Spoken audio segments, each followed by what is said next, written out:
everyone, I'm just gonna get right down to this. Here, in no particular order, I literally randomized the list, are my top 25 songs of 2019. I didn't know I had an answer for this question till I asked. But now that Bug Hunter's The Rough Draft was maybe my favorite album of 2018. This year they only put out one song, but my god, what a song it is. What always gets me is Bug Hunter's lyricism. This song is so beautifully written. And the messages about depression and suicide just get me right in the heart. Every single song that Bug Hunter writes is like a punch in the gut for me. And this song is absolutely no exception. Don't stop me now. Don't stop me 'cause I'm having a good time. Having a good time. If Jukebox the Ghost releases anything in a year, it's probably gonna make my year-end list. Critics have always compared them to Queen, so this year they figured why not release some Queen covers. They did this, Somebody to Love, and Under Pressure, but this one was definitely my favorite. Jukebox the Ghost and Queen are a match made in music heaven, and I desperately want to see one of their Halloween shows.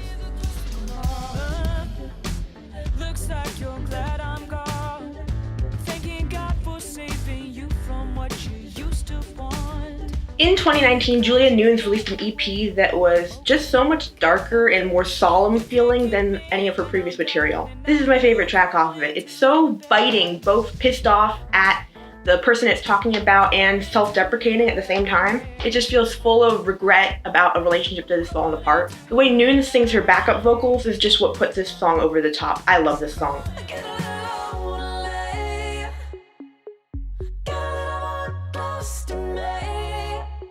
I discovered So Hot You're Hurting My Feelings pretty late into the year, but I am really glad that I did. Polachek's voice and the beat here are just so smooth. The bass is pretty funky too. It's impossible not to bop to this song. I do need to check out the full album she released this as a single for, but judging by this song alone, I'm pretty sure I'm going to like it.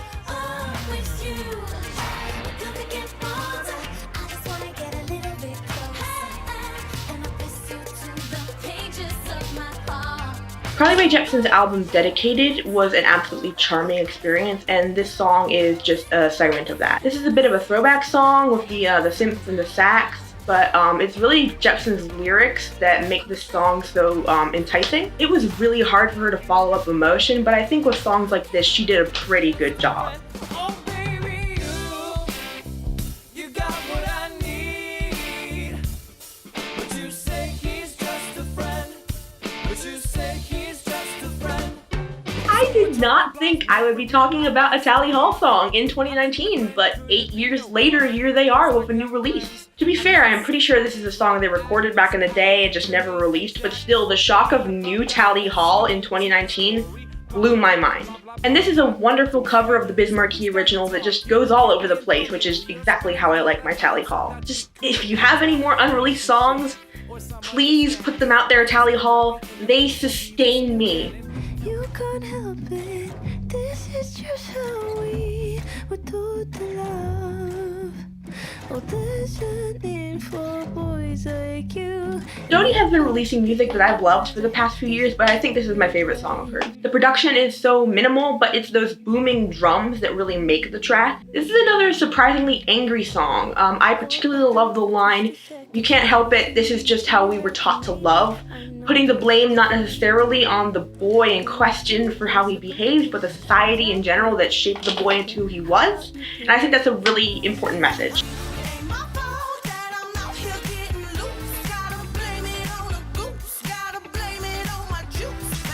Todd in the Shadows once said that everyone should take their shot at doing their own version of Uptown Funk, and I think this is Lizzo's. This song is so quotable and danceable. It's my favorite off of her album from this year. Lizzo has a great voice, and the whole vibe of this song is just so buoyant. I love that she says, if I'm shining, everybody's gonna shine. I feel like as the year has gone on, people have started to get kind of sick of Lizzo, but I'm not.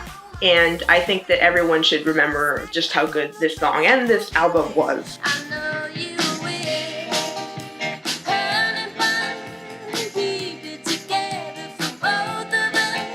Samia is an up-and-comer in the singer-songwriter world with quite a few singles out at this point. I just love her voice. This song has such a casual vibe to it, if that makes sense. The vibe is just so chill and cool. I really hope to see an album or EP coming out from Samia next year.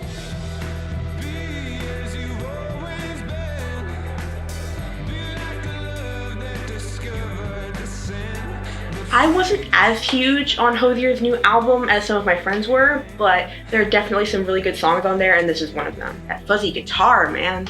Hozier combines religious references and political messages and makes it somehow into a love song. It's a song about being who you are and loving who you love no matter who is trying to stop you. And I think that's a really important message for this day and age.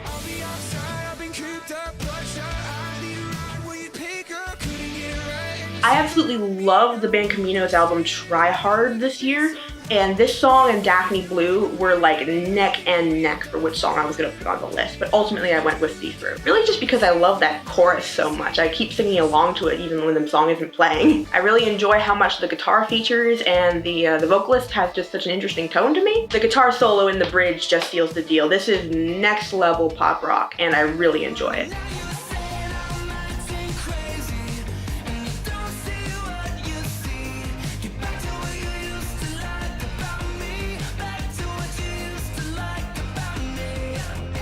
Neon Trees are back and they still rock. It's just good to hear them again. I don't think people appreciated them enough when they were on the charts, and unfortunately, it seems like people still aren't appreciating them enough. But hey, Neon Trees, I appreciate you. I think this song is really, really good, and I'm looking forward to see what you have coming next. Oh, I know I did it to myself. I know I did it to myself. I know I did it to myself. I know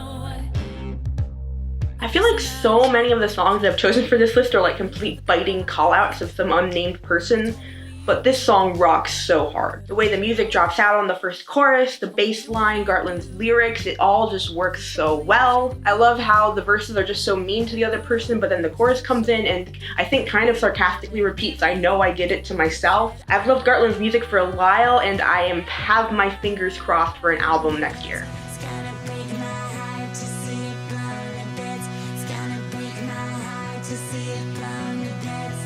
This is the opening track off of my favorite album of the past year, Charlie Bliss's Young Enough. That persistent synth at the beginning, joined by the guitar and Eva's vocals, just make this song rocket off to a huge start. This song just keeps building on itself, getting bigger and bigger, and the hook is incredible. Seriously, if you check out any album I mentioned in this video, check out Charlie Bliss's Young Enough.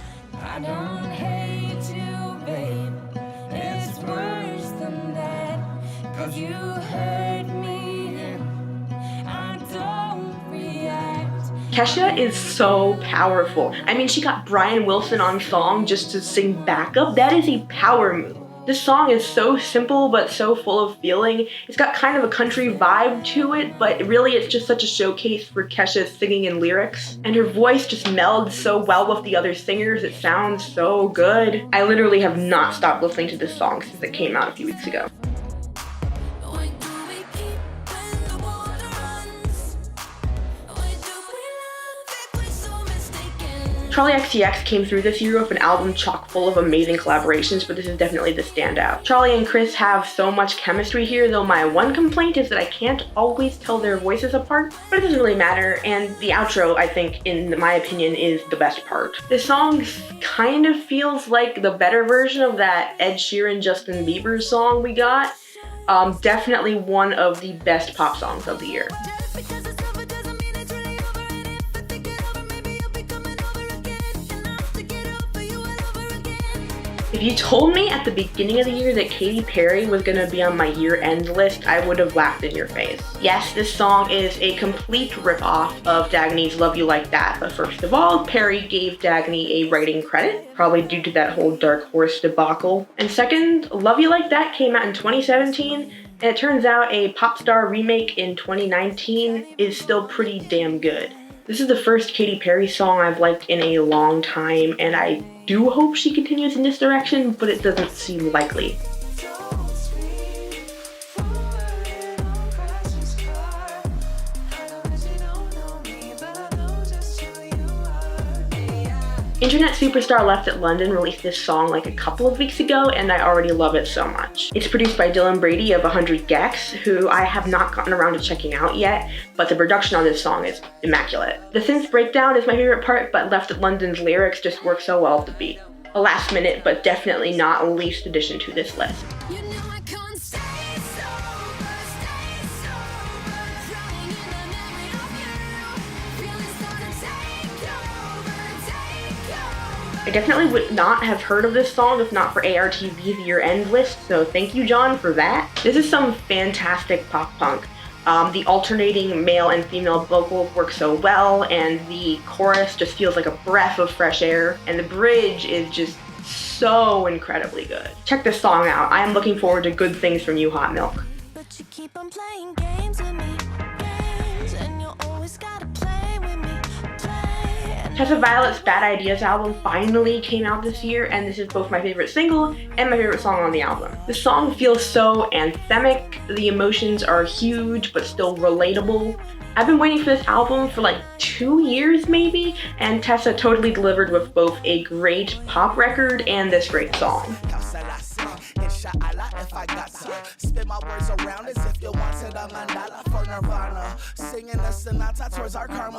This song could get on the list for the trombone alone. I don't know much Brockhampton, which might be kind of scandalous, but I do know a good song when I hear it. I don't know any of the boys' names, but they're all really good on this, and that beat, like I said, is incredible. I just wish I could find a version without the outro, because that kind of always annoys me when I have it on shuffle. I don't need no intervention.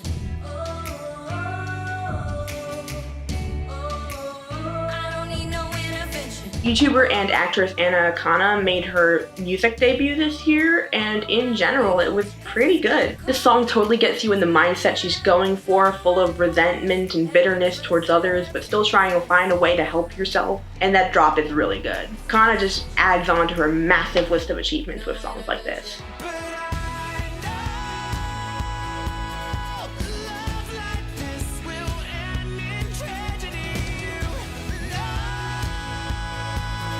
Marianas Trench are back. They've always been more of an albums band than a singles one in my mind, but this is definitely my favorite song off of their new album. I can't help but sing along to the chorus. It sounds like you're driving in a car with the windows down. Like, you know, this song really soars. Thanks for coming back, Marianas Trench. I missed you.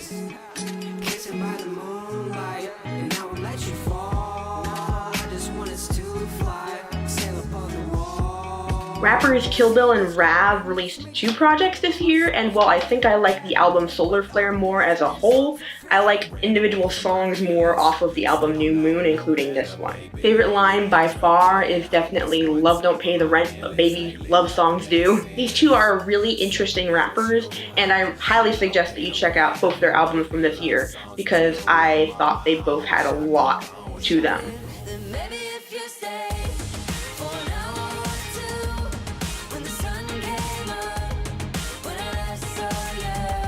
Finally, Muna Save the World is one of the best albums of 2019, period. It is full of, to quote the rock critic, sad girl bops, and this is the saddest and boppiest in my opinion.